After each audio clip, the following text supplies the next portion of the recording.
Colonel Chowdhury, নিঃসন্দেহে অনুপ্রবেশ একটা বড় সমস্যা, কারণ ডেমোগ্রাফিটাই পাল্টে যেতে পারে যে কোনো একটা জায়গার। যেভাবে আমরা দেখলাম হাকিমপুরের ছবি, যেখানে প্রচুর বাংলাদেশি তারা এই মুহূর্তে ফিরে যাওয়ার চেষ্টা করছেন, তারা সবাই বলছেন যে তারা কাঁটাতার পার করে এখানে এসেছেন, তাদের কাছে কোনো বৈধ কাগজপত্র নেই। কোথাও দেখা যাচ্ছে যে তারা ভোটার কার্ডও বানিয়ে নিয়েছে, আধার কার্ড বানিয়ে নিয়েছে, কেউ শ্বশুরকে বাবা বানিয়ে নিচ্ছে। তো মমতা বন্দ্যোপাধ্যায় তো এই সমস্ত কিছু বুঝতে পারছেন।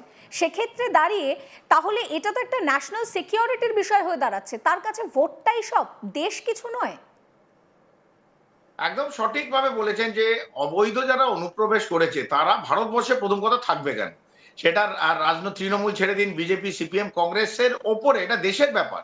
যারা অনুপ্রবেশ করছে তারা কি ভারতীয় না? তারা ভারতীয় না, তারা অনুপ্রবেশ করছে এবং অবৈধভাবে অনুপ্রবেশ করছে এবং অনুপ্রবেশ করে উইপোকার মতো ছড়িয়ে যাচ্ছে। শুধু পশ্চিমবাংলা না, ওরা ছড়িয়ে যাচ্ছে দিল্লি, গুরগাঁও। মমতা বন্দ্যোপাধ্যায় প্রশ্ন তোলা উচিত কেন্দ্রের কাছে। উনি প্রশ্নগুলোই ঠিক তোলেন না, উনি প্রশ্নগুলোই ভুল করছেন, কারণ ওনার যে অ্যাডভাইজার তাকে ভুল অ্যাডভাইস করছে। মানে যারা তল্পি বাহক মমতার এই যে আশেপাশে যারা ঘুরে বেড়ায় মমতা বন্দ্যোপাধ্যায়, তারা তল্পি বাহক সারাদিন তৈলমর্দন করছে পায়, আর তাকে ভুল অ্যাডভাইস করছে। মমতা বন্দ্যোপাধ্যায় প্রশ্ন করা উচিত যে গুরগাঁও, নয়ডা, দিল্লি, গুজরাট এবং দক্ষিণ ভারতে এইখানে যে বাংলাদেশি আছে ওদের ওপর স্যার এসআইআর এর এই এক্সারসাইজ চলছে না কেন?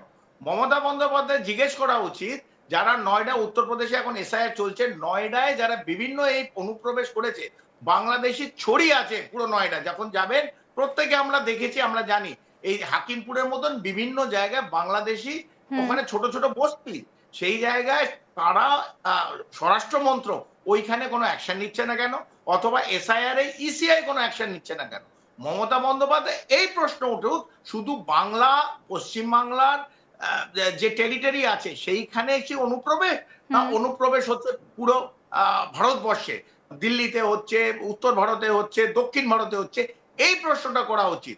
এবং অবৈধ অনুপ্রবেশ যারা করছে, মমতা বন্দ্যোপাধ্যায় এবং তৃণমূল কংগ্রেসের বলা উচিত একটা লোক, একটা যেন অবৈধ বাংলাদেশি যেন ভারতবর্ষে না থাকে, কলার ধরে তাকে যেন বাংলাদেশের ওই পারে করে দেয়। এবং এটাও জিজ্ঞেস করা উচিত স্বরাষ্ট্র মন্ত্রককে, এই যে এত লক্ষাধিক এবং কোটি লোক ঢুকলো বিভিন্ন বেড়া ক্রস করে, কাটা তার এলো কিরম করে, এই প্রশ্ন করা উচিত। এই প্রশ্ন করা, আমি 540 কিলোমিটার হয়তো তার নেই, কাটা তার নেই, কিন্তু 1 কোটি কি 540 কিলোমিটারের মধ্যে ঢুকেছে, না এই বিভিন্ন জায়গা দিয়ে ঢুকেছে? তাহলে বিএসএফ কি করছিল?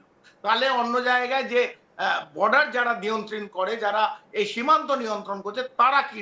এই প্রশ্নটা মমতা বন্দ্যোপাধ্যায় সঠিকভাবে স্বরাষ্ট্র মন্ত্রকে জিজ্ঞেস করা উচিত।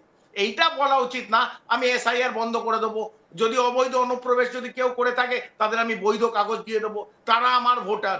এই করে তো আবার এসআইআর এর বিরোধিতা যেরকম মমতা বন্দ্যোপাধ্যায় করছেন কর্নেল চৌধুরী, তেমনি তিনি একটি সভা করেন বনগাঁয় গিয়ে, সেখান থেকে তিনি পরিষ্কার বলছেন যে আমায় যদি আঘাত করে গোটা ভারত হিলিয়ে দেব। আগে সেই স্টেটমেন্টটা একটু শোনাই মমতা বন্দ্যোপাধ্যায়। আমায় বাংলায় আঘাত করলে, কারণ মানুষকে আঘাত করলে আমি মনে করি আমাকে আঘাত করছে, আমাকে আঘাত করলে আমি সারা ভারতবর্ষ হিলিয়ে দেবো, এটা মাথায় রেখো। আপনাদেরকে শোনালাম মমতা বন্দ্যোপাধ্যায় পরিষ্কার বলছেন যে আমায় যদি কেউ আঘাত করে গোটা ভারতবর্ষ, আমায় বাংলায় আঘাত করলে। চৌধুরীর কাছে এই নিয়ে আমি যাব। কর্নেল চৌধুরী, ভীষণ তাৎপর্যপূর্ণ একটা অর্থ তিনি বলেন যে আমায় যদি কেউ আঘাত করে তাহলে আমি ভারতবর্ষ হিলিয়ে দেব। সেই তো ঘুরে ফিরে দাঁড়িয়ে ন্যাশনাল সিকিউরিটি নিয়ে প্রশ্ন উঠছে। একদম, উনি পাওয়ারে থাকতে চান, এই কথাটা যদি উনি বলে থাকেন, এই কথাটা যদি এর মিনিং হয়, আমাকে যদি সরাতে চাও, অবৈধ লোককে এখানে থাকতে দাও পশ্চিমবাংলায়, তারা আমার ভোটার, আর তাদের বার করা যাবে না এবং তারা যেন ভোট দেয়।